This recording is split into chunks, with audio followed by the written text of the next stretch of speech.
ఇస్తుంది. ప్రజెంట్ మనం ఆ గ్రామమైనటువంటి మెదక్పల్లి గ్రామంలో ఉన్నాము. ఇది రంగారెడ్డి జిల్లా పరిధిలోకి వస్తుంది. ప్రజెంట్ మనం మెదక్పల్లి విలేజ్లో ఉన్నాము. ప్రస్తుతం ఆ విలేజ్ దగ్గర వారి కుటుంబ సభ్యులను కనుక చూస్తే పూర్తిగా విషాద ఛాయలు చోటు చేసుకున్నాయి. వారి కుటుంబం అంతా కూడా కన్నీరు మున్నీరుగా విలపిస్తున్నటువంటి పరిస్థితిని మనం క్లియర్గా చూడవచ్చు.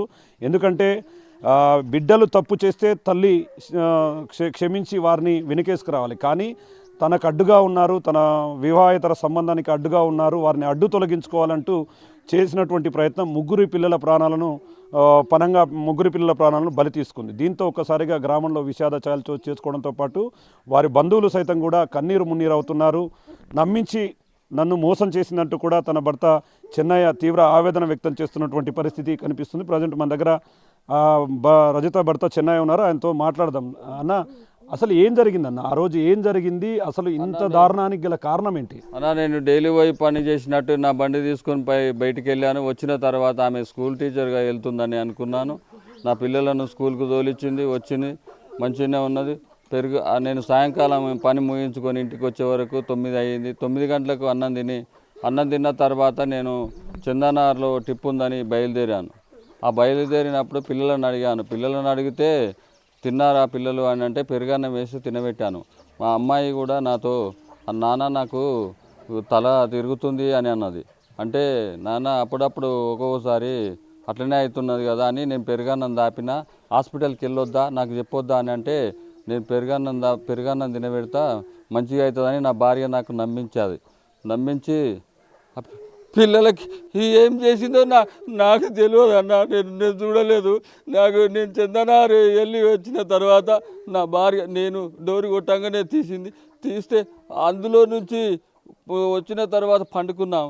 ఇద్దరం పండుకున్న తర్వాత నా భార్య సాగుబతులు ఉన్నానని అంటే తీసుకుని హాస్పిటల్కి వెళ్ళాను.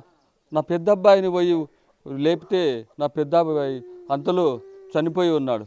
ఆ పక్కనే ఉన్న చిన్న అబ్బాయిని చూశాను. ఆ చిన్న అబ్బాయి కూడా అంతలోనే చనిపోయి ఉన్నాడు, బిగ్గరైపోయినారు. ఆ పక్కన చుట్టుపక్కల వాళ్ళను గేట్లు కొట్టి వాళ్ళని లేపితే వాళ్ళు వచ్చారు. వాళ్ళు వచ్చిన తర్వాత హాస్పిటల్కి తీసుకెళ్ళాను. హాస్పిటల్ తీసుకుపోతే అక్కడికి పోయినాక ఒక 10-15 నిమిషాలు స్లోలోకి వచ్చినట్టు నటించి నాకు చాలా ఇబ్బంది పెట్టారు. అంటే అన్న, వాస్తవంగా పెరుగులో అన్నం కలిపి చంపిందని కొందరు అంటున్నారు.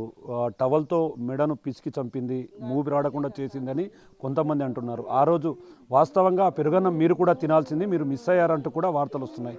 దాంట్లో నిజమెంత? నేను తినటోనే కానీ నేను హైదరాబాద్ ట్యాంకర్ ఆర్డర్ ఉండడం వల్ల చందానగర్ పోతే రోడ్డు మీద ట్రాఫిక్ ఉండడం వల్ల నేను తినలేకపోయినాను. నేను తింటే నేను కూడా చనిపోయేదే ఉండేది. నా ప్రేమికుడు ఉంటే ప్రేమ కోసం అంటే ప్రేమికుడిని తీసుకొని పోతే నా పిల్లలు నాకు ఇచ్చేసేది ఉండే. నా పిల్లలు నాకు ఆస్తి కోసం నా పిల్లలను అడ్డుపెట్టుకొని ఆ ప్రేమికుడు ఇది గేమ్ ఆడి నన్ను ఈ పరిస్థితికి తీసుకొచ్చారు. ఈ పరిస్థితికి తీసుకొచ్చినందువలన వీళ్ళను మొత్తము కఠినంగా శిక్షించాలి. నా ముందు నాకు కఠినంగా శిక్షించకపోతే నా పిల్లలకు నా ఆత్మకు శాంతి లేకుంటుంది. నా పిల్లల ఆత్మకు శాంతి లేకుంటుంది. అన్న, ఇంకోటి అంటే పిల్లలు మొత్తం ఎంతమంది పిల్లలు, ఎంతెంత చదువుతున్నాయి, ఒకరొకరికి వాళ్ళ పేర్లు ఏంటి, ఎన్ని సంవత్సరాలు ఉన్నారు వాళ్ళు? సాయికృష్ణ 12 సంవత్సరాలు, మొన్న 25కు 12వ సంవత్సరం అయింది. మధుప్రియకు 10 సంవత్సరాలు, గౌతమ్కు 8 సంవత్సరాల పిల్లలు. 4th class 3rd class Gautam, 4th class Madhupriya, 5th class Saikrishna. అంటే అన్న, మొత్తంగా అంటే గతంలో ఎప్పుడైనా మీ మధ్యలో గొడవలు అట్లాంటివి వచ్చినాయా? ఒకసారి డౌట్ వచ్చింది. ఒకసారి డౌట్ వస్తే ఎవడు అని అంటే మా ఫ్రెండ్స్, మా స్కూల్ టీచర్ అని నన్ను నమ్మించింది. మా స్కూల్లో టీచరు మాట్లాడుతుంది అని చెప్పి నమ్మించింది. ఏ స్కూల్ టీచర్ రా, ఎవర్రా అని అంటే మా నజ్జ మేడము, మా పక్కన ఎండి మేడము, ఆ మేడం అని నాకు చెప్పేది. నేను నమ్మాను. అంటే గెట్ టుగెదర్ పార్టీ తర్వాతనే ఇదంతా జరిగిందంటూ కూడా వస్తున్నాయి. వాస్తవంగా ఏం జరిగింది? అది గెట్ టుగెదర్ పార్టీకి పోవద్దని నేను అనున్నాను. నేను స్కూల్కి వెళ్తున్నానని నాకు చెప్పింది. ఆ పార్టీకి కూడా పోయింది, నాకు తెలియదు. నాకు చెప్పలేదు, నాకు తెలియదు. నేను వద్దన్నా, గెట్ టుగెదర్ పార్టీ లేదు, ఏ పార్టీ లేదు, ఇంటికాడ ఉండు, లేదంటే స్కూల్కి వెళ్ళేసే అని చెప్పిన. స్కూల్కి వెళ్తున్నా అని చెప్పింది. అది గెట్ టుగెదర్ పార్టీకి పోయింది. నా ఆస్తి పేపర్లు నా డబ్బులు అన్నీ ఎత్తుకొని వెళ్ళింది. అంటే ఏంటి మీ ఆస్తి పేపర్లు ఏంటి? మీరు పెళ్లి చేసుకున్నప్పుడు మీకు సంబంధించిన ఆస్తులా లేకుంటే వారికి సంబంధించిన ఆస్తులా? ఎటువంటి ఆస్తులు? నేను పెళ్ళి నాకు రెండో సంబంధమే. ఫస్ట్ సంబంధం భార్య డెలివరీ కాక చనిపోయింది. ఫస్ట్ సంబంధం. సెకండ్ వాళ్ళు ఆ అమ్మాయిని ఇవ్వాలంటే నాకు ఆస్తి పెట్టాలన్నారు. ఆస్తి పెట్టాలంటే నేను భూమి చేశాను, నా సొంత భూమి చేశాను. 2 ఎకరాలు చేశాను. 2 ఎకరాలు చేసిన తర్వాత అక్కడ ఆమన్గల్లో ఒక ప్లాట్ కొన్నాను. ఆ ప్లాట్ కూడా ఆ అమ్మాయి పేరు మీదే చేశాను. హైదరాబాద్లో ఒక ప్లాట్ కొన్నాను. ఆ హైదరాబాద్లో ఉన్న ప్లాట్ కూడా వాళ్ళ పేరు మీదే చేసిన. అంటే అన్న ఇక్కడ ఇన్నాళ్ళుగా అంటే పెళ్ళైన మీకు 13 ఏళ్ళు అవుతున్నట్టుగా తెలుస్తుంది. పెళ్ళి పెళ్ళైన తర్వాత ఎప్పుడు సంగారెడ్డికి వెళ్ళారు? అక్కడ ఏం పని చేసేవారు? నేను ఈ ఊరిలోనే తక్కువ, నేను ఉన్నదే అమీన్పూర్ మున్సిపల్ పరిధిలోనే ఎక్కువ జీవితం గడిపాను. 30 సంవత్సరాల పైన అయిపోయింది నేను చేయబట్టి, అక్కడ నివాసం చేయబట్టి. ఈరోజు కాదు ఈరోజు ఊరిలోనే తక్కువ, మున్సిపల్ పరిధిలోనే ఎక్కువ ఉన్నా. అంటే ఎప్పుడైనా మీరు ఆమెను సీరియస్గా ఫోన్ మాట్లాడుతున్నప్పుడు అట్లాంటి విషయాల్లో సీరియస్ కావడం, ఏం చేస్తున్నావు అని అడగడం కానీ, అది పిల్లల దృష్టికి ఎప్పుడన్నా వచ్చిందా ఇట్లాంటి విషయాలు? నా ముందు ఎప్పుడు మాట్లాడినట్టు కనిపించకపోయేది. ఏమన్నంటే పేరెంట్స్ మాట్లాడుతురు, ఏమన్నంటే మా స్కూల్ వాళ్ళు మాట్లాడుతురు, మా ఎండి మాట్లాడుతుంది, వాళ్ళు మాట్లాడుతుంది అని చెప్పేది.